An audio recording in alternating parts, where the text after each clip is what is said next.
رحم الله من قرأ الفاتحة. بسم الله الرحمن الرحيم. الحمد لله رب العالمين الرحمن الرحيم مالك يوم الدين إياك نعبد وإياك نستعين اهدنا الصراط المستقيم صراط الذين أنعمت عليهم غير المغضوب عليهم ولا الضالين. لا حول ولا قوة إلا بالله العلي العظيم. أعوذ بالله السميع العليم من الشيطان الرجيم. بسم الله الرحمن الرحيم. الحمد لله الذي لا يبلغ مدحته القائلون ولا يحصي نعماءه العادون ولا يودي حقه المجتهدون الذي ليس لصفته حد محدود ولا نعت موجود ولا أجل ممدود فترى الخلائق بقدرته ونشر الرياح برحمته ووتد بالصخور ميدان أرضه ثم الصلاة والسلام والتحية والإكرام على بشير النذير والسراج المنير حبيب إله العالمين أبي القاسم المصطفى محمد اللهم صل على محمد وعلى آله الطيبين الطاهرين المعصومين المظلومين الغر الميامين لا سيما الإمام المبين بقية الله في الأرضين الحجة الثاني عشر الإمام المهدي المنتظر صلوات الله وسلامه عليه. أما بعد فقد قال الله تعالى في محكم كتابه المجيد وفرقانه الحميد وقوله الحق. بسم الله الرحمن الرحيم. إنا نحيي الموتى ونكتب ما قدموا وآثارهم وكل شيء أحصيناه فی امام مبین.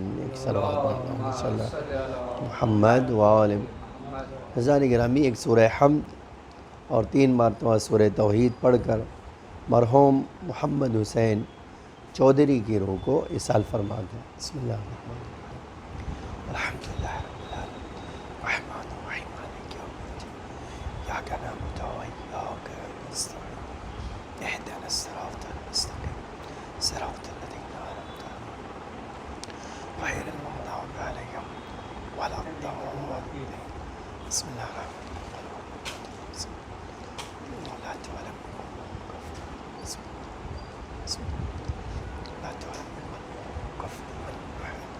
ایک اور صلوات پڑھیے. محمد وآل محمد اللہم صلی علی محمد وآل. عزیزان گرامی، خداوند عالم سورہ یاسین کی 12ویں آیت میں ارشاد فرماتا ہے کہ ہم ہی ہیں جو مردوں کو زندہ کرتے ہیں، ہم ہی ہیں جو انسانوں کے اعمال کو اور ان کے اثرات کو لکھتے ہیں، اور ہر چیز کا احاطہ ہم نے مولا میں امام مبین میں کر دیا ہے. اگر اس آیت پہ غور کرے تو یہ آیت جہاں اس بات کا پتہ دیتی ہے کہ انسان مرنے کے بعد زندہ کیا جائے گا، جیسا کہ قرآن نے دوسری جگہ پہ ارشاد فرمایا ربنا احییتنا اثنتین وامتنا اثنتین، کہ اے خدا، اب یہ جملہ ہے یہ آیت کا کہ اے میرے معبود تو نے 2 بار، ایک بار موت عطا کی، پھر سے جو ہے زندگی عطا کی، پھر سے موت عطا کی. تو یہ ربنا امتنا اثنتین، اے اللہ 2 بار مردہ کیا، 2 بار زندہ کیا، تو اس کی تفسیر ہو ہی نہیں سکتی ہے سوائے کہ آپ برزخ معنی نکالیں، کیونکہ 2 بار تو ہو ہی نہیں سکتا انسان مرے اور 2 بار زندہ ہو. تو اس کی تفسیر ایک ہی ہو سکتی ہے، وہ کیا کہ مرنے کے بعد زندہ ہو، یعنی برزخ میں. ٹھیک ہے. لیکن مجھے جو آج کی مجلس میں آپ کے سامنے عرض کرنا ہے وہ یہ ہے کہ اسی آیہ کریمہ میں یہ جملہ ما نکتب ما قدموا، چھوٹے سے چھوٹا عمل ہم لکھیں گے، اور یہی نہیں وہ لکھیں گے بلکہ اس کا اثر جو پڑے گا وہ بھی لکھیں گے. اب اب یہ جو ہے عزیزان گرامی، اس اثرات جو ہے، جو بھی کوئی عمل کرتا ہے، میں عمل کرتا ہوں، آپ کا عمل کرتے ہیں، تو اس کا ایک اثر جو ہوتا ہے وہ اثر بہت غضب کا ہے. ٹھیک ہے. اب آپ اسی آیت کے ذیل میں ایک حدیث پڑھتا ہوں. چلیے ایک صلوات پڑھیے اور میں حدیث سناتا ہوں. میں صلی اللہ علیہ محمد. یقیناً اللہ کا رسول جناب جبریل سے بلند ہے، اس میں کوئی ڈاؤٹ نہیں ہے. جتنے بھی فرشتے ہیں سب سے جناب جبریل افضل ہے. اور جناب جبریل سے ہمارے ائمہ، حتیٰ میں نے ایک اسی چودھری صاحب کی مجلس میں پڑھا تھا کہ امام صادق فرماتے ہیں ان الملائکہ خدامنا و خدام شیعتنا، یہ ملائکہ تو ہمارے اور ہمارے شیعوں کے خادم ہیں، نوکر ہیں. تو یہ جو مسئلہ ہے کہ شیعہ اتنا بلند مرتبہ ہے کہ ملائکہ اس کی خدمت کرتے ہیں یا اس کی خدمت گزاری کو آتے ہیں، یہ جو مسئلہ ہے اس پہ کبھی غور کیجئے کہ کتنا بڑا رتبہ ہے کہ ایک انسان ملائکہ آ کر ان کی خدمت نوکری کرتے ہوں، وہ ملائکہ کے پیچھے نہ چلتا ہو، ملائکہ اس کے پیچھے چلتا ہو. تو یہ جو مسئلہ وہاں پر ہے، یہاں سے پھر میں لے جانا چاہتا ہوں آپ کو ایک دوسرے منزل کی طرف، ایک دوسرے پہلو کی طرف، کہ انسان جب رسول اللہ صلی اللہ علیہ وسلم نے پوچھا، اللہم صلی علی محمد پوچھا اذنی یا جبریل، اے جبریل مجھے نصیحت کرو. تو اب دیکھیے میں نے کہا کہ رسول اللہ تو یقیناً افضل ہے، لیکن نصیحت لینے میں بڑا چھوٹا معیار نہیں ہے. یہ ہمیں رسول اللہ نے سکھایا. ورنہ آج اگر کوئی ایک بچہ کسی بزرگ سے کہے بھائی دیکھیے آپ یہ غلط کریں، کہتے ہیں اپنا میاں سن دیکھو اور پھر ہم سے بات کرو. لیکن یہ حدیث کیا بتاتی ہے؟ سیکھ جو ہے کسی سے بھی لی جا سکتی.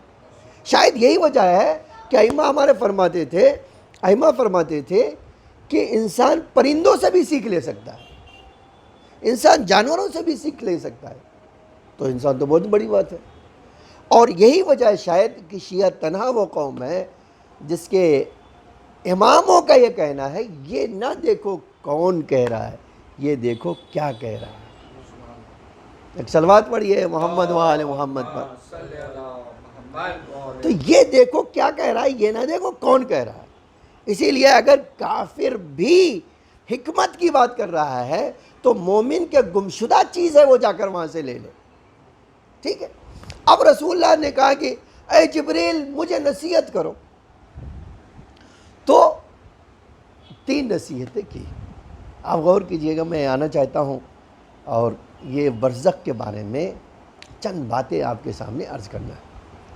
اور وہ جو ہے ایک اس میں سے کہا کہ یا محمد عش ما شئت،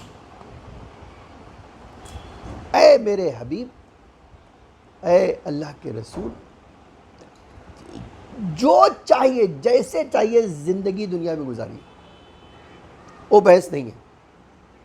جس طرح آپ چاہتے ہیں زندگی گزارنا گزاریے، اس میں کوئی پرابلم نہیں. بس ایک چیز کا دھیان رکھیے، وہ کیا ہے کہ جو اسی بھی چاہتے ہو زندگی گزارنا گزارو، لیکن موت تمہیں آنے والی ہے، یہ سوچ کے گزارنا. تمہیں یہ دنیا چھوڑ کر جانا ہے. اب جب دنیا چھوڑ کے جانا ہے تو کچھ لے کر جانا ہے، جیسے چاہو گزارو. ٹھیک ہے. تو آپ دیکھیے ایک طرف اس میں ہمارے ہاتھ کھلے ہوئے ہیں، دوسری طرف سے ہمارے ہاتھ بندھے ہوئے ہیں. کیوں؟ اس لیے کہ جس آدمی کے سامنے قیامت جیسا سفر ہوگا، اگر وہ پیش نظر رہے گا تو ہر قدم پر سوچے گا کہ میں کیا کر کے جاؤں کہ اتنا لمبا سفر میں آسانی سے طے کر سکوں. ایک صلوات پڑھیے محمد و آل محمد. تو ایک کا جس طرح چاہیے زندگی گزارنے گزاریے، لیکن اس بات کا دھیان رکھیے، اے میرے حبیب اس بات کا دھیان رکھیے کہ آپ کو موت آنے والی ہے، جانا ہے آپ. ٹھیک ہے. پھر دوسری نصیحت کہا احبب من شئت، جس سے چاہو محبت کرو. سے چاہو محبت کرو، لیکن ایک بات کا دھیان رکھیں، کیا؟ جس سے چاہو محبت کرو، لیکن اس بات کا دھیان رکھیں فَإِنَّكَ مُفَارِقُكَ یا فَإِنَّهُ مُفَارِقُكَ، یہ بات دھیان رکھیے، جس چیز سے محبت کریں کیجئے، لیکن وہ آپ کو ایک دن چھوڑنا ہے، آپ کو اسے چھوڑنا ہے، یہ سوچ کے محبت کیجئے۔ اب یہ ایک کبھی بھی میں دیکھتا ہوں اس میں افراط اور تفریط پائی جاتی ہے، ٹھیک ہے، خاص طور سے بندوں میں۔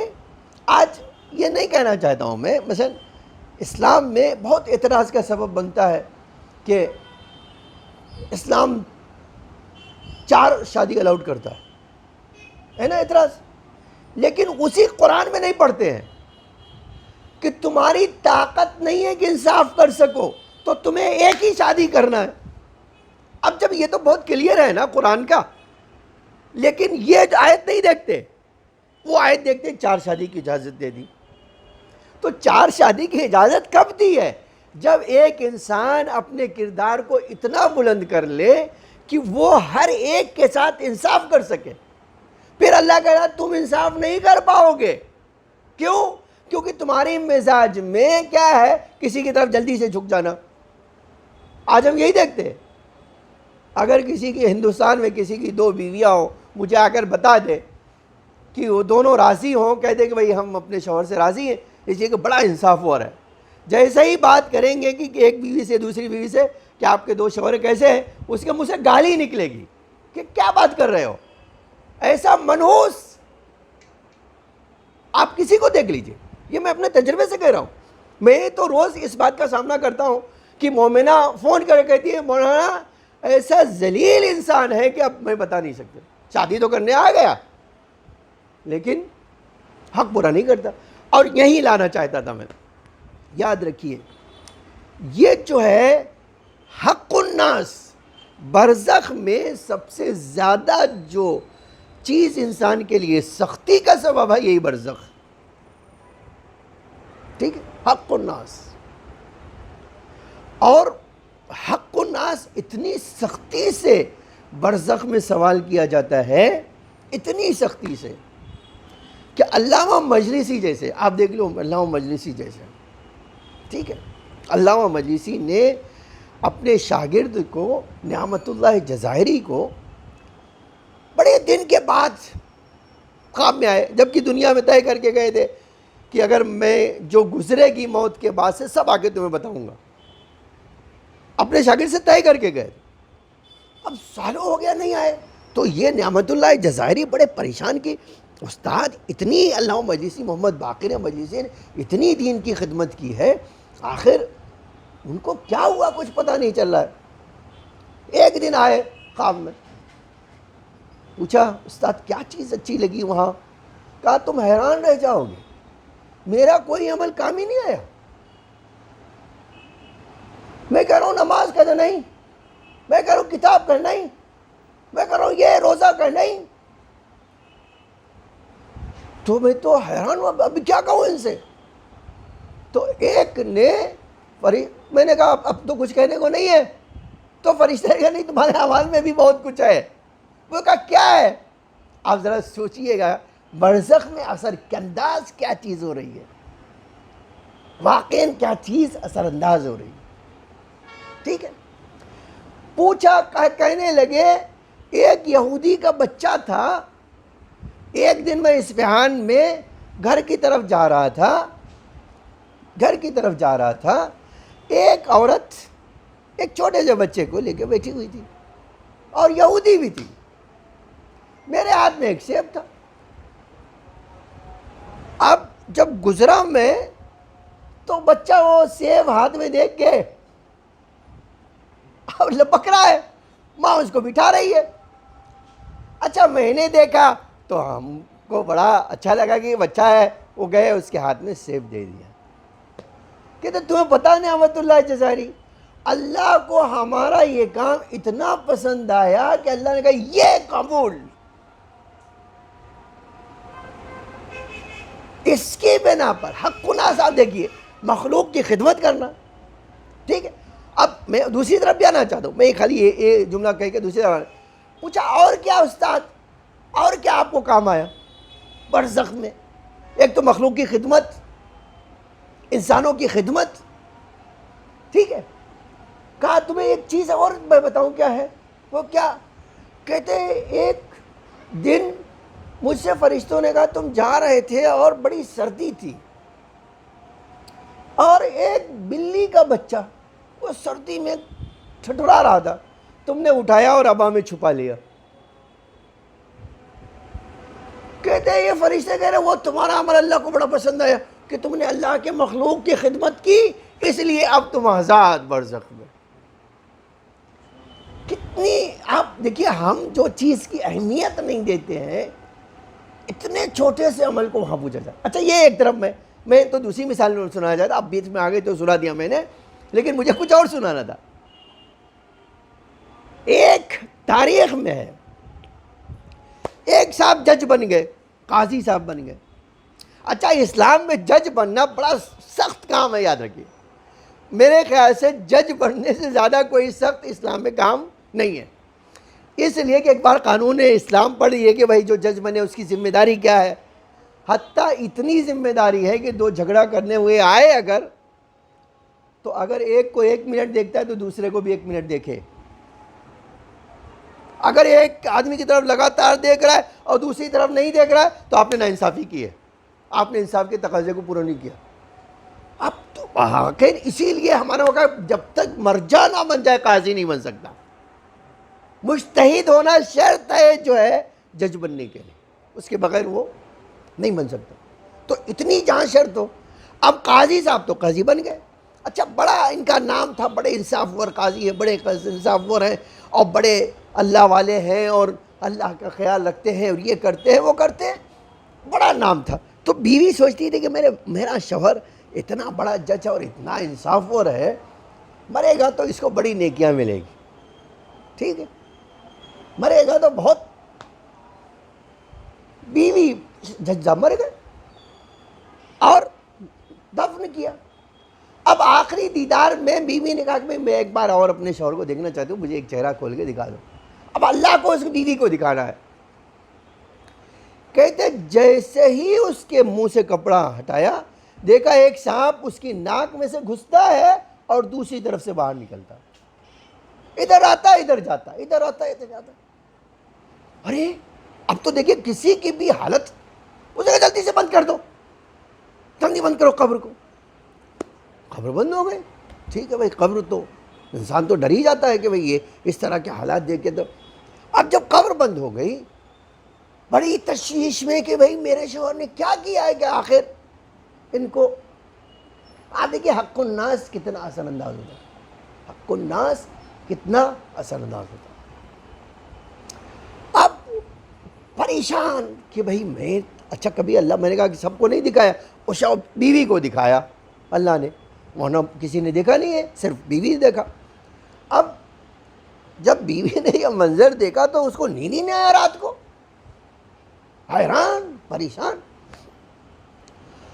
رات کو خواب دیکھا. اب تو دیکھیے مسئلہ تو یہ ہے نا کہ انسان جو ہے بہت مخلوق کمزور ہے.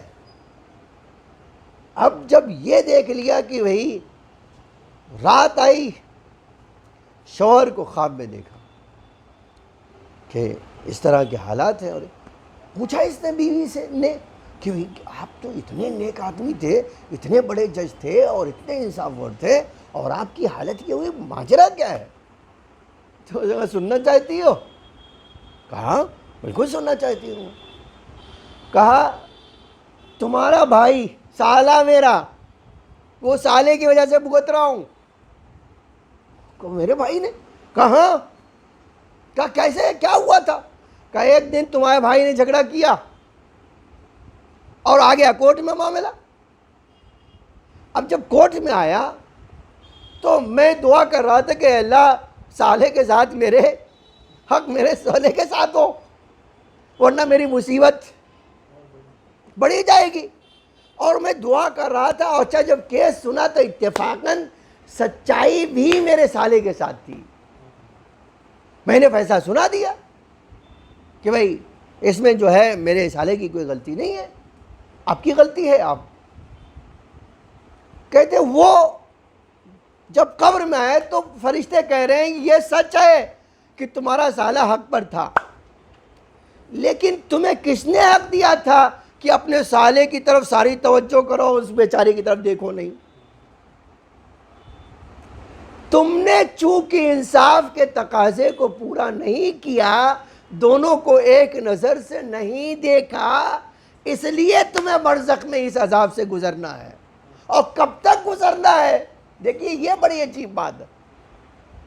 کب تک گزرنا ہے؟ 100 سال. یہ بہت. تو حق الناس, پیغمبر کیا کہہ رہے تھے؟ جناب جبریل نے کہا ہے اللہ کے رسول, جس کو چاہنا وہ چاہیے, چاہنے سے کوئی لینے دینا نہیں, آپ کی مرضی, جتنی محبت کرنا ہے کیجیے. آج یہی کہنا چاہتا ہوں, آپ کو بھی اختیار ہے, جس کو چاہیے پیسے کو دوست رکھنا پیسے کو دوست رکھیے, ایک جانور کو دوست رکھنا دوست رکھیے, پھول کو دوست رکھنا دوست رکھیے. اب یہی کہنے کو دل کہتا ہے اور یہ سچائی بھی ہے. بیوی کے لیے ماں باپ کو گھر سے باہر نکال دیجئے, لیکن یاد رکھیے ایک دن آئے گا جب آپ کو اس سے جدا بھی ہونا ہے اور جواب بھی دینا ہے. جواب بھی دینا ہے, ایسا نہیں کہ چھوڑ دیا جائے. یاد رکھیے جس چیز سے محبت کریں گے وہ آپ کو چھوٹ کر جانا ہے. اسی لیے دیکھیے آج لوگ بہت پوچھتے ہیں, اور یہ بہت نیچرل سوال ہے, کیا اسلام نہیں چاہتا ہم انجوائے کریں؟ ہاں میرے بھائی, چاہتا ہے.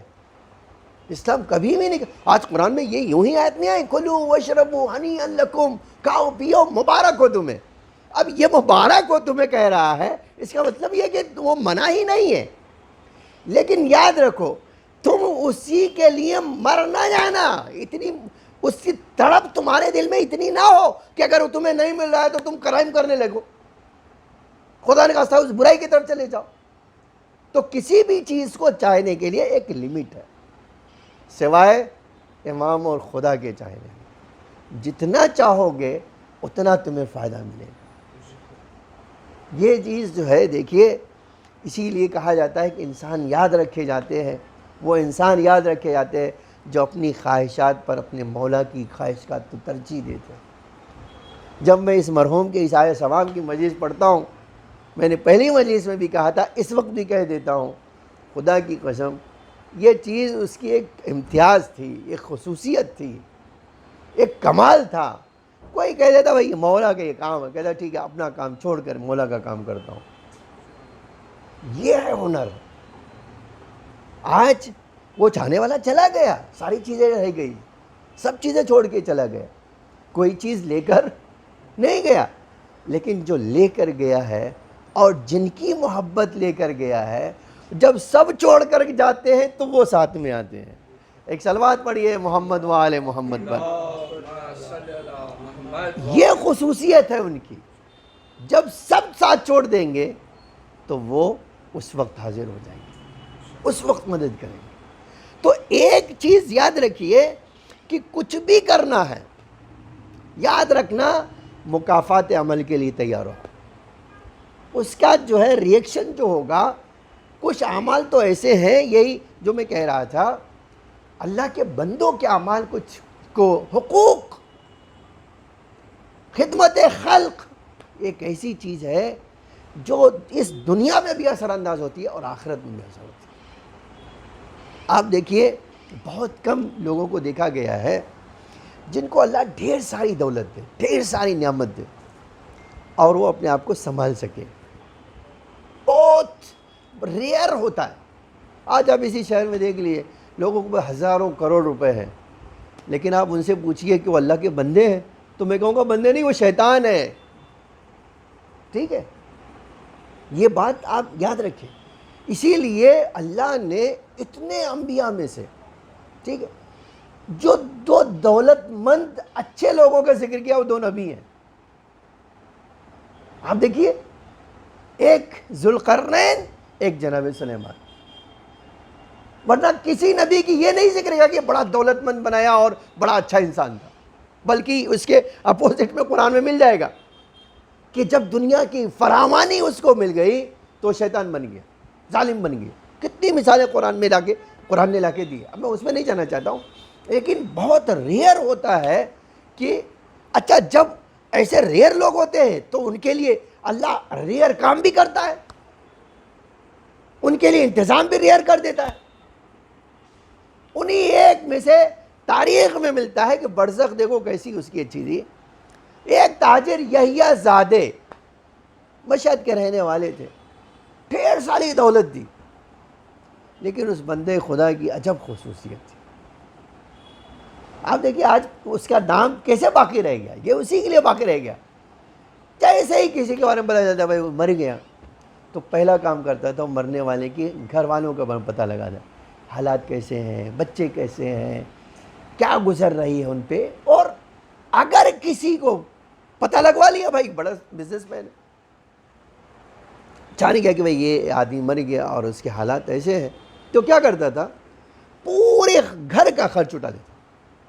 یہ بہت بڑا ہنر ہے، یہ کوئی معمولی بات نہیں ہے۔ اور یہ اتنی شہرت تھی پورے مشہد میں کہ اگر کوئی آدمی مشہدی ہوتا تھا تو اگر پریشانی میں تو ان کو یحییٰ زادے کو یاد کرتا تھا۔ اب یحییٰ زادے نے کہا میں مولا کی زیارت امام حسین کی زیارت کرنے جاؤں۔ اب ایک اتنا بڑا مشہور آدمی جب جائے گا، اچھا پہلے جاتے تھے تو بڑے کاروان میں لے جاتے، تو خود ہی کاروان لے کے جاتے تھے، تو یہ جو ہے گئے اور کرمان شہر اور اسد آباد کے درمیان ایک جگہ کھانے پینے کے لیے رکے کہ ایک طوفان آ گیا۔ وہ بھی کون سا طوفان؟ ایسا طوفان جو برف اور ہوا اور ٹھنڈک کے ساتھ، اتنا شدید طوفان تھا، اتنا شدید تھا کہ گورنمنٹ نے اعلان کیا بھائی اب کوئی قافلہ اس وقت تک حرکت نہ کرے جب تک گورنمنٹ الاؤڈ نہ کر دے کہ بھئی اب جا سکتے ہو، راستہ کلیئر ہے، ہائی وے بھی کوئی مسئلہ نہیں ہے کوئی۔ اب جب یہ لوگ رکے تھے تو 4-5 بس 10 بس والے ایک ریسٹورنٹ پہ رکے، اب اعلان ہوا تو اس میں سب بند ہو گئے۔ اب جگہ کم ہے اور اتنے سارے بس والے اسی ایک ہی ریسٹورنٹ میں آ گئے۔ بہرحال اب تو بھائی مجبوری ہے، تو کہتے کھڑے ہونے کی جگہ نہیں تھی اتنا اس ریسٹورنٹ میں۔ خیر ایک دن بعد گورنمنٹ کا نہیں بھائی اب راستہ کھل گیا، آپ جا سکتے ہو۔ ٹھیک ہے، اب راستہ کھل گیا تو جا سکتے ہیں، تو ہم چلے جائیں گے۔ طے کر لیا کہ ہم چلے جائیں گے۔ اب وہ راستہ کھل گیا، جانے کے لیے لوگ تیار ہو گئے۔ اتفاقاً صبح ہوئی اور وہ یحییٰ زادے اس دنیا سے چل بسے، اس دنیا سے وہ رخصت ہو گئے۔ کیا ہوا؟ ہارٹ اٹیک آ گیا، اور کیا ہوا، صبح ان کو اس دنیا سے لے گئے۔ اب ایک آدمی مر گیا تو اب تو سارے قافلے والے جا رہے ہیں ان کو کہ اب یہ کیا ہوا، مر گیا، انتقال ہو گیا، کیا کریں کیا کریں؟ کہتے بھائی دیکھو ان کے لیے تو پورے قافلے کو نہیں روک سکتے ہم، اچھا اگر ہم روکنے جائیں گے تو ایک بڑا مسئلہ ہے، ان کے کفن دفن کا انتظام، پیپر کیسے بنوائیں، یہ کیسے کریں، ویسا کریں۔ تو ایسا کرتے ہیں ان کو یہیں جو ہے اسی ریسٹورنٹ میں کسی کی کفن دفن کے لیے انتظام کر دیتے ہیں اور ہم قافلہ لے کے آگے بڑھ جاتے ہیں۔ آج ایسا ہی ہوتا ہے، قافلے والے بات کیا کسی سے، بھائی یہ ان کو دفن کر دی، ان کے گھر والوں کو بتا دیجئے، گورنمنٹ کے آفس کو بتا دیجئے، اب ہم ان کے چکر میں تو رک نہیں سکتے ہیں، ہم جاتے ہیں، اور وہ لوگ چلے گئے۔ اب ان کی لاش وہیں ریسٹورنٹ میں رکھی۔ صبح ہوئی تو اب انہوں نے بھائی انتظام کیا جائے کہ ان کو کفن دفن کرنا ہے۔ آپ دیکھیے خدمت خلق کا اثر کیا ہوتا ہے۔ ٹھیک ہے، اب جب صبح ہوئی تو ایک آدمی نے کہا میں جاتا ہوں، یہ گاؤں قریب ہے، ایک گاڑی لے آتا ہوں کچر، اور اسی پہ لاد کر ان کو لے جاؤں گا، وہیں ایک امام زادے بھی ہیں وہیں دفن کر دوں گا۔ وہ آدمی گیا، وہ ابھی گاڑی لینے کے لیے اور بلک کارڈ لینے کے لیے اور بیل گاڑی لینے کے لیے گیا، اتنے میں دیکھا ایک جلوس آ رہا ہے، جلوس علم بھی ہے، ہماری بھی ہے، یہ بھی ہے، وہ بھی ہے، ماتم بھی ہو رہا ہے اور سینہ زنی بھی ہے، نوحہ بھی پڑھے جا رہے ہیں. تو یہ کیا ہو رہا ہے؟ آج تو کوئی عزاداری کے نہ تو محرم ہے، نہ ہی سفر ہے، نہ ہی وہ، یہ معاملہ ماجرا کیا ہے؟ اب ریسٹورنٹ والے پورے ریسٹورنٹ دیکھ رہے بھئی یہ تو جلوس اور بڑے کافی لوگ آ رہے ہیں. تو جب انہوں نے پتہ کیا کہ بھئی ماجرا کیا ہے، انہوں نے معلومات حاصل کی کہ ماجرا کیا ہے. اب جب پتہ کیا کہ بھئی ماجرا کیا ہے تو کہا کہ اصل مسئلہ یہ ہے کہ کل ہی رات اس گاؤں کے پردھان کو درد ہوا دل میں اور اس کو لگا ہارٹ اٹیک آ جائے گا. اس نے اسی وقت نیت کی کہ اے اللہ اگر بچا لے گا تو کل جو ہے 3-4 جو ہے قربانی تیرے نام سے دوں گا امام زادے کے وہاں جا کے. اور وہ ٹھیک کچھ ہارٹ اٹیک نہیں آیا، بچ گیا. اب یہ پورا جلوس گاؤں والے لے کر جا رہے ہیں وہیں ہمارا محرم امام زادے کے وہاں، اور وہاں جا کر مثلا اب یہ ذبح کریں گے، پکائیں گے، کھائیں گے اور یا عزاداری کریں گے اور نذر بھی پورا کریں. تو کہا بھائی یار ایک آدمی صحیح ہے، زیادہ مر گیا، اس کو بھی بولے ہاں ارے یہ تو بہت اچھا ہے کہ چلو اب اسی معنی عزاداری بھی ہوگی. اس کے آئے وہ پورا جلوس آیا ریسٹورنٹ پہ، اس کے جنازے کو اٹھا کر لے گئے. وہاں اس لوگ کفن دفن اور عزاداری اور دفن کیا. ایک جملہ کہنے کو ہے، مولا کے وہاں تو نہیں پہنچ سکا لیکن مولا نے اپنا جلوس بھیج دیا اس کو. ایک صلوات پڑھیے محمد و آل محمد. یہ کیا؟ یہ خدمت خلق کرنے کا، مولا کے لیے سرو کرنے کا اثر اسی دنیا میں بھی ہوگا اور اس دنیا میں تو ہے. آپ یقین جان لیجئے یہ تو جملہ میں نے پڑھا کہ اللہ کے رسول نے فرمایا اذنی، نصیحت کرو، اے جبریل مجھے نصیحت کرو. فرمایا زندگی دنیا میں جس طرح چاہو گزارو، یہ شرط کہ موت آنے والی ہے، قیامت آنے والی ہے. دوسرے یہ جس سے چاہو محبت کرو، لیکن یاد رکھنا وہ محبت تمہیں چھوڑ کر جانا ہے. ایسا نہیں ہوگا کہ آپ وہ محبت آپ کر رہے اور آپ کو چھوڑ کے جانا نہ ہو. اسی لیے ایک چیز کہی جاتی ہے، دیکھیے جتنی زیادہ محبت کریں گے اتنا دنیا میں سے جانے میں مشکل ہوگی. جتنی زیادہ آپ کو لگا ہوگا اتنا ہی. اسی لیے وہ بندے خدا جو دنیا میں آئے اس قانون کو سمجھا کہ ہمیں دنیا میں رہنا ہے، ہر چیز سے تعلقات بنائے رکھنا ہے، لیکن اس میں کے لیے مرنا نہیں ہے، اس کے لیے جان نہیں دینا ہے، اس کے پیچھے نہیں بھاگنا ہے، وہ کامیاب ہے. آج آئمہ ہمارے دنیا کی جو مذمت کرتے تھے نا، وہ یہ مذمت ہے کہ انسان دنیا میں پڑ گیا تو سب بھول گیا، کچھ یاد نہیں رہا سوائے دنیا دنیا دنیا. آئمہ کہتے تھے نہیں، ایسا آدمی نہیں چاہیے. ایسا آدمی چاہیے جو دنیا میں اچھی طرح رہتا ہو، کام کرتا ہو، سب کرتا ہو، لیکن اس کو چھوڑنا ہو تو کچھ پرابلم نہ ہو، 1 منٹ کے لیے چھوڑنے کے لیے تیار ہو جائے. جناب سلمان نے ایک مثال دی ہے. جب ایک بار مدینے میں یا مدائن میں آگ لگ گئی تو اب یہ تو گورنر تھے، تو یہ مسافر خانے میں رہتے تھے. لوگوں نے کہا میں تو آپ کے لیے گورنر ہاؤس بنا دوں گا. نہیں، کوئی ضرورت نہیں، کوئی گورنر ہاؤس کی ضرورت نہیں ہے. کہا آپ کے گھر بنا دوں. کہا میں گھر بنانے کی کیا ضرورت، میں اکیلا آدمی ہوں، کوئی گھر بنانے کی ضرورت نہیں. تو رہتے تھے کہاں؟ مسافر خانے میں. گورنر صاحب مسافر خانے میں رہتے تھے. اب آگ لگ گئی تو ہنگامہ مچ گیا کہ بھائی آگ لگ گئی، آگ لگ گئی. اچھا آج کے زمانہ تو نہیں ہے، اب ہر آدمی اپنے گھر سے پانی لا رہا ہے، بجھا رہا ہے، تو اتنا آسانی سے تو بجھے گی نہیں. کسی نے کہا گورنر ہاؤس آپ کا بھی، تو کوئی مسئلہ نہیں، ٹھیک ہے میں جاتا ہوں. گئے، ایک چٹائی یا لوٹا لیا، باہر نکل آئے. اب سب چلا رہے میرا یہ جل گیا، میرا وہ جل گیا، میرا وہ جل گیا. تو انہوں نے کہا کہ دیکھو یہ دنیا میں لگنے کا، یہ دنیا میں مرنے کا ہے. تم نے اتنی محبت کی کہ یہ جمع کر لیا، وہ جمع کر لیا، اب نکالنے میں دشواری ہو رہی ہے. اور میں نے 2 چیز رکھی تھی، دیکھو 2 منٹ میں گیا لے کے باہر آ گیا. کہتا میں تمہیں یہ مثال دینا چاہتا ہوں، دنیا سے جتنا تعلق رکھو گے اتنا چھوڑتے ہوئے درد ہوگا، اور جتنا کم چیز جمع کرو گے اتنی آسانی سے تمہارا دل باہر نکل جائے گا۔ یہ ایگزیکٹلی وہ تصویر ہے جو اماموں نے ہمارے اپنے ایک شیعہ کے لیے کی۔ کہتے یہ نہیں کہا کہ کوئی چیز استعمال نہ کرو، کہا دنیا کی بیسٹ چیز استعمال کرو، لیکن اتنا نہیں کہ اس کے پیچھے تمہاری جان ہی چلی جائے، اسی کے پیچھے برباد ہو گئے۔ اچھا اب یہ ہوتا کیا ہے؟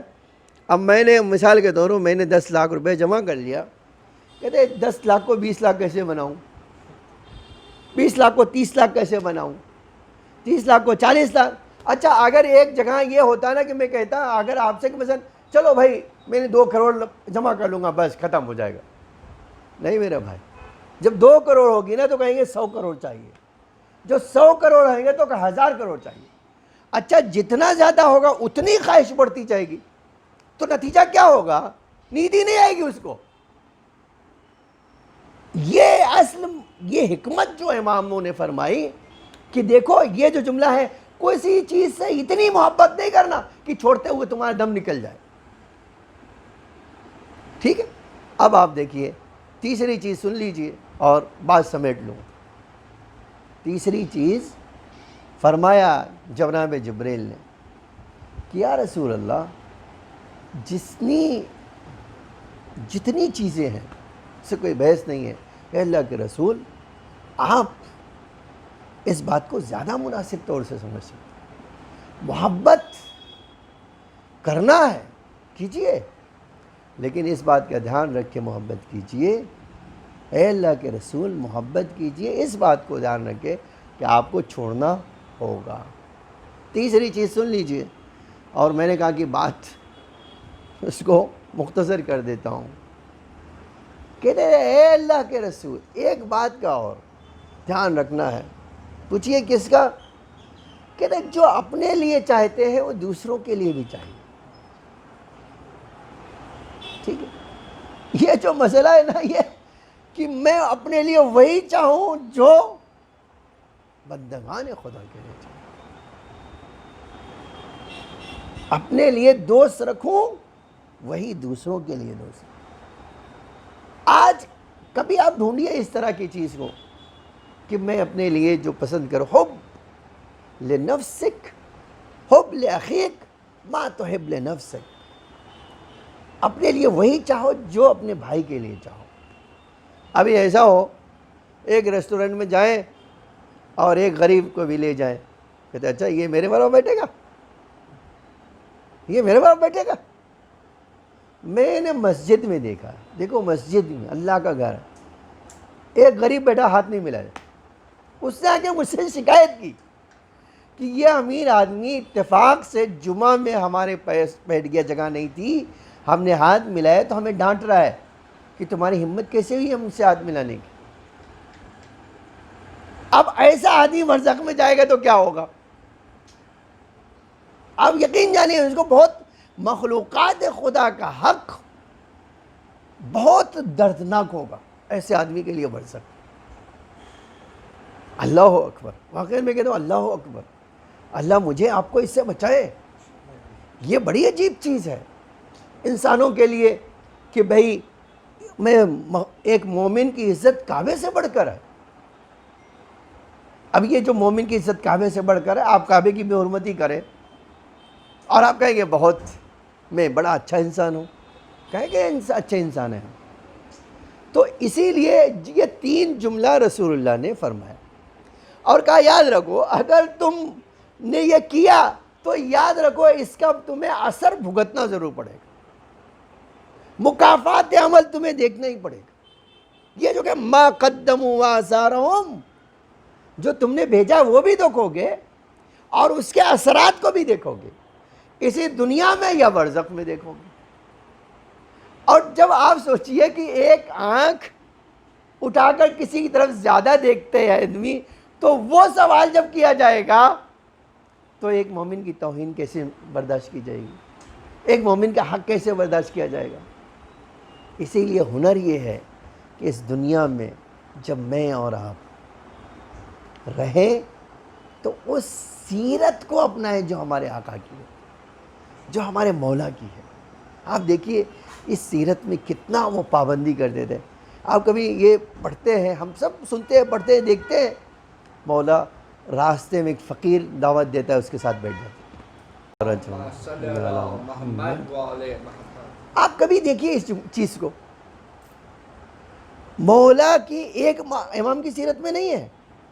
امام رضا جب ولی عہد بن گئے تو ایک دسترخوان پہ کہتے تھے غلاموں کو بلاؤ۔ ہاں یہ مامون جو ہے چڑھ گیا، بولا یہ غلام، کہا دیکھو ہمارے دسترخوان پہ انسان انسان ہے، ہم غلاموں کے ساتھ بیٹھ کے کھانا کھائیں، ولی ہے تو کیا؟ یہ ہے کیا چیز؟ اماموں نے سکھایا کہ کیسے اپنے لیے جو پسند کرتے ہو وہی اس کے لیے پسند ہے۔ امام غلام قمبر کو خلیفہ تھے، کپڑا خریدتے ہیں تو سب سے اچھا دیتے ہیں۔ وہ کہتا ہے، خود قمبر کہتے ہیں کہ میں غلام ہوں، آپ خلیفہ ہو۔ امام کہتے ہیں نہیں، تم جوان ہو، جوان کو زیادہ اچھا پہننا چاہیے، میں بوڑھا آدمی ہوں، ٹھیک ہے خلیفہ ہوں تو کیا؟ آپ دیکھو یہ کیا ہے؟ حب لأخیک ما لا تحب لنفسک۔ اب میں آپ کے سامنے اب مزید واقعہ آپ کو نقل نہیں کرنا چاہتا ہوں، ورنہ اس چیز کے لیے برزخ میں کیسے کیسے اثرات ہیں۔ ابھی ایک چلیے یہ بات آ گئی، ڈاکٹر احسان نے، محمد حسین تہرانی نے کتاب لکھی ہے کسی قیامت اور برزخ کے اوپر، 10 ویلوم میں، 10 ویلوم، ٹھیک ہے، 10 ویلوم میں۔ اس میں یہ لکھا کہ میں ڈاکٹر احسان کربلا میں رہتے تھے، ان سے ملا، بڑا نیک ڈاکٹر، بڑا نیک ڈاکٹر، حتیٰ وہ جو ہے غریب آیا کوئی پیسے نہیں لے، مفت میں علاج کر، ٹھیک ہے۔ کہتے ہیں اس نے مجھے نقل کیا کہ ایک دن میں امام موسیٰ کاظم علیہ السلام کی زیارت کے لیے جا رہے تھے، ہم صلی اللہ علیہ محمد امام موسیٰ کاظم علیہ السلام کی زیارت کو جا رہے تھے، دیکھا فرات، آپ جانتے ہیں پہلے اگر آپ گئے ہیں تو امام کاظم کے زیارت جب جاتے ہیں تو ایک راستہ تھا، وہ فرات کے کنارے، دریا کے کنارے سے گزرتا تھا۔ میں اس راستے سے گیا ہوں، پرانا، اب اس وقت تو ایک نیا راستہ انہوں نے کھول دیا ہے، لیکن میں پرانے راستے سے بھی گیا ہوں۔ کہتے میں نے دیکھا ایک جو ہے جنازہ ہوئی فرات کے کنارے رکھا، وہ دہلا دھلا رہے، ٹھیک ہے۔ اچھا پھر دیکھا کہ اچھا مجھے وہیں اترنا تھا، اتر گیا، اب مجھے پیدل جانا تھا تو میں پیدل چلا گیا۔ اب دیکھا جنازہ اٹھایا تو میں نے کہا چلو میں بھی اسی جنازے کے ساتھ ساتھ، ثواب بھی ہے جنازے کے ساتھ شریک ہونا، اور چلا جاتا ہوں، مولا کی زیارت بھی ہو جائے گی اور تشییع جنازے میں شریک ہو جاؤں گا۔ بس ختم کر رہا ہوں، اور یہ جو مسئلہ ہے میں جا کے کام کر لوں گا۔ کہتے ہیں اب جیسے ہی جنازہ اٹھا، دیکھا ایک بڑا سا کتا آ کے جنازے کے اوپر بیٹھ گیا۔ ارے میں ایک دم، اب یہ منظر دیکھ کے میرے ایک آدمی کو بولا، ارے یار اس پہ جنازے پہ کیا رکھا ہے؟ کہا کیا رکھا ہے؟ کپڑے ہی تو ہے، کفن تو پہنا ہے، اور کیا ہے؟ کہا مجھے سمجھ میں آ گیا کہ ان میں سے کسی کو یہ دکھائی نہیں دے رہا ہے۔ اب چل رہا ہوں، دیکھا ہوں آرام سے وہ ہٹا کٹا بیٹھا ہوا ہے اسی جنازے کے اوپر، اور یہ جنازہ چلا جا رہا ہے امام کے حرم کی طرف۔ ادھر دروازے پہ پہنچے، وہ کودا مارا، وہیں بیٹھ گیا، نیچے آ کر، حرم میں تو نہیں، باہر آ کے کھڑا، میں آرام سے بیٹھ گیا۔ دیکھا میں یہ لوگ لے گئے، طواف کرائے اور یہ کرائے، اور پھر سے آئے، دیکھا ٹپ سے پھر سے اسی جنازے جا کے بیٹھ گئے۔ اب تو ایک دم میرا دماغ، کیا کیا ہے اس آدمی نے؟ یہ دنیا کا لالچی انسان تھا۔ آپ دیکھو اس کو کہتے ہیں برزخ میں آپ جا رہے ہو، یہ نہ کرو کہ آپ اپنے لیے تو کچھ اور، دوسرے مومن کے لیے کچھ اور۔ یہ بہت بڑا سخت مسئلہ ہے۔ یہ اللہ تعالیٰ نے برزخ میں جو عذاب رکھے ہیں وہ اس دنیا سے جاتا ہے، میرے ساتھ اور آپ کے ساتھ جائے گا۔ اسی لیے ہمیں وہ سیرت اپنا چاہیے جو ہمیں اپنے مولا سے قریب کر دے۔ عزیزان گرامی، بات میں نے ختم کیا، ایک جانے والا جب جاتا ہے تو بڑا درد ہوتا ہے۔ ایک بھائی بھائی سے جدا ہو رہا ہو، ایک باپ اولاد سے جدا ہو رہا ہو، بہن سے جدا ہو رہا ہے، بیٹی سے جدا ہو رہا ہے، ماں سے جدا ہو رہا ہے، زوجہ سے جدا ہو رہا ہے۔ آپ یقین جانیں یہ جدائی کوئی آسان کام نہیں ہوتی۔ کبھی آپ سوچئے یہ جدائی کس قدر شدید تھی۔ میں نے روایت میں دیکھا ہے، جناب زہرا کہتی تھیں کہ میرے حسین کی رخصتی پڑھا کرو۔ میں یہ رخصتی آپ کو پڑھ کے سنانا چاہتا ہوں، ایک دو منظر آپ کو سنایا۔ مولا علی کی رخصتی دیکھیں، جب عجب ہے یہ منظر کہ مولا کو زخمی حالت میں جب گھر لے جایا گیا تو بیت الشرف سے نزدیک ہوئے تو بڑی عجیب بات کہی۔ امام نے کہا بیٹا ان صحابیوں کو رخصت کرو، اے میرے نور نظر ان سب کو رخصت کر دو۔ اور جب رخصت کر دیا کہا بیٹا مجھے یہ چادر سے اٹھاؤ، میرا بازو پکڑو، مجھے میرے پیروں پہ کھڑا کرو اور مجھے اس حالت میں لے جاؤ۔ پوچھا بابا کیوں؟ بڑا عجب جملہ امام نے فرمایا میری زینب دیکھے گی تو اس کو برداشت نہیں ہوگا کہ میرا باپ اپنے پیروں سے مسجد گیا تھا اور پلٹ کر آیا ہے تو اس حالت میں آیا ہے کہ سر شگاف ہے، خون سے داڑھی رنگین ہے، اب اتنی بھی طاقت نہیں ہے کہ اپنے پیروں پہ کھڑا ہو سکے۔ آپ سوچیں مولا کو اتنا خیال تھا میری زینب برداشت نہیں کر سکے گی۔ اور میں نے مقتل کا جملہ دیکھا ہے کہ جب امام کو بیت الشرف میں پیروں پہ لے گئے اور امام داخل ہوئے تو عجب منظر تھا۔ حسین آقا کے لیے بڑا دشوار مرحلہ بھی تھا۔ اب ایک جملہ سن لیجئے اور مسائل مکمل کرنا چاہتا ہوں۔ آپ بھی اندازہ کیجئے گا کہ مولا کے لیے بیٹیوں کا غم کس حد تک عظیم تھا، کس حد تک دردناک تھا کہ اب جب مولا قریب گئے، مولا وہاں پہنچے، جب بیٹیاں امام کی وہ درد بیان کر رہی تھیں، ارباب اعضاء وہ درد بیان کر رہی تھی جس کو آج تاریخ نے پیش کیا۔ امام جناب زینب کو اپنے گلے سے لگا کر روتے ہیں اور کہتے ہیں بیٹا تجھے میری مصیبت پہ نہیں رونا چاہیے۔ میں پوچھوں گا مولا کس لیے رو رہے ہو؟ شاید آواز دیں تم وہ منظر نہیں دیکھ رہے ہو جو میں دیکھ رہا ہوں۔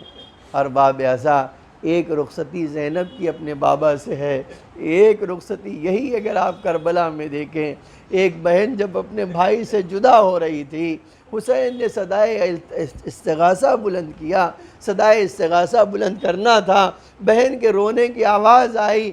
جب بہن خیمے میں بھائی کو بلاتی ہے اور امام خیمے میں جاتے ہیں تو جناب زینب نے باہیں کھول کر امام حسین سے لپٹ گئیں، کہا بھیا میں آپ کو جانے نہیں دوں گی، اے بھیا ارے میں نے سب کو قربان کر دیا، اب مزید میں قربانی نہیں دوں گی، اے بھیا آپ کو جانے نہیں دوں گی۔ لو ارباب اعضاء حسین نے سمجھایا، دلاسا دیا، وصیت کیا۔ ایک جملہ میں پڑھنا چاہتا ہوں، امام حسین نے جناب فضہ سے کچھ کہا، جناب فضہ صندوق کھول کر کوئی چیز جناب زینب کی نظر سے بچا کر لا رہی تھی۔ ایک بار شہزادی نے پوچھ ہی لیا فضہ ارے کیا لے کر جا رہی ہو؟ اب جواب کیا دیا؟ کہا ہے فضہ کیا لے کر جا رہی ہو؟ جناب فضہ نے کہا آقا نے کرتا منگایا ہے۔ ارے یہ سننا تھا، شہزادی تڑپ کر کہتی فضہ ارے کیوں نہیں کہتی میرے بھیا کا کفن لے جا رہی ہو؟ اے فضہ ارے میں نے اپنی ماں سے سنا تھا، اے زینب جب میرا حسین آخری وقت میں کرتا منگائے تو جان لینا بس تھوڑا ہی وقت ہے کہ بہن اور بھائی میں جدائی ہو جائے گی۔ ارباب اعضاء یہ ایک بہن کی جدائی تھی، ایک بیٹی کی جدائی اگر آپ ملاحظہ کرنا چاہیں تو ایک جملہ کہنا چاہتا ہوں، حسین سب سے رخصت ہو گئے لیکن جب باہر خیمے سے نکلے اور گھوڑے پر بیٹھے، گھوڑے کو ایڑ لگائی تو کیا دیکھا؟ ارے سکینہ گھوڑے سے لپٹ کر کہہ رہی ہے اے ذوالجناح میرے بابا کو نہ لے جانا، صبح سے جو گیا ہے وہ پلٹ کر نہیں آیا، ارے وہ یتیم بننا نہیں چاہتی۔ لو ارباب اعضا حسین زمین کربلا پہ پہنچے، میری نور نظر، ارے تو نے تو باپ کو رخصت کر دیا تھا، کہا بابا میں آپ کے سینے پر سوتی تھی، ماں ارے بھیا ماں کے سینے پہ سوتا تھا، اے بابا ایک بار مجھے اور اپنے سینے پہ سلا لو۔ حسین ریگزار کربلا پہ سو گئے۔ میری نور نظر، اب اس کے بعد تجھے باپ کا سینہ نصیب نہ ہوگا۔ لو اور باپ اعزا، اسی جگہ سے امام نے ایک جملہ فرمایا، بیٹا اے بیٹا، ارے جب اسیر ہو کر رہائی ملے تو بیٹا میرے شیعوں کو یہ پیغام دے دینا، جب ٹھنڈا پانی پینا حسین کی پیاس کو یاد کر لو۔ الا لعنت اللہ علی القوم الظالمین، سیعلم الذین ظلموا ای منقلب ینقلبون۔ الہی بحق زہرا و ابیہا و بالہا و بنیہا وسر المستودع فیہا بعدد ما احاط بہ علمک۔ اے اللہ ہماری سزاداری کو قبول فرما۔ اے اللہ جس مرحوم کے ایصال ثواب کی مجلس ہے اس کے درجات کو بلند سے بلندتر فرما، اس سے گناہوں کو درگزر فرما، اس کے اعمال کو قبولیت کا شرف عطا فرما، آل محمد کی شفاعت نصیب فرما، ان کے پسماندگان کو صبر جمیل عطا فرما۔ اے اللہ تجھے محمد اور آل محمد کا واسطہ ان کی پریشانیاں اور مشکلات کو حل فرما۔ اے اللہ ہم حاجت مند ہیں، محمد اور آل محمد کے صدقے میں ہماری حاجتوں کو قبول فرما۔ اے اللہ مومنین جہاں بھی ہوں ان کی جان و مال عزت آبرو کی حفاظت فرما۔ اے میرے معبود تجھے محمد اور آل محمد کا واسطہ مومنین جو اس بیماری میں مبتلا ہیں، اے اللہ ان سب کی کو جلد از جلد شفائے کامل و عاجل عطا فرما۔ اے میرے معبود ہم سب کے رزق حلال میں برکت عطا فرما، مولا کے ظہور میں تعجیل فرما، زمین کو آقا کے ظہور کے لیے آمادہ فرما، ہم سب کو آقا کے حقیقی غلاموں میں شمار فرما۔ اے اللہ تجھے محمد اور آل محمد کا واسطہ ہمیں نور آل محمد سے مزین فرما، ہماری عزاداری کو قبول فرما۔ اے اللہ اس دنیا میں محبت اہل بیت اور آخرت میں شفاعت اہل بیت نصیب فرما۔ ربنا تقبل منا انک انت السمیع العلیم۔ ایک سورہ حمد اور 3 مرتبہ سورہ توحید پڑھ کر مرحوم و مغفور محمد حسین چودھری کی روح کو وصال فرما دیں۔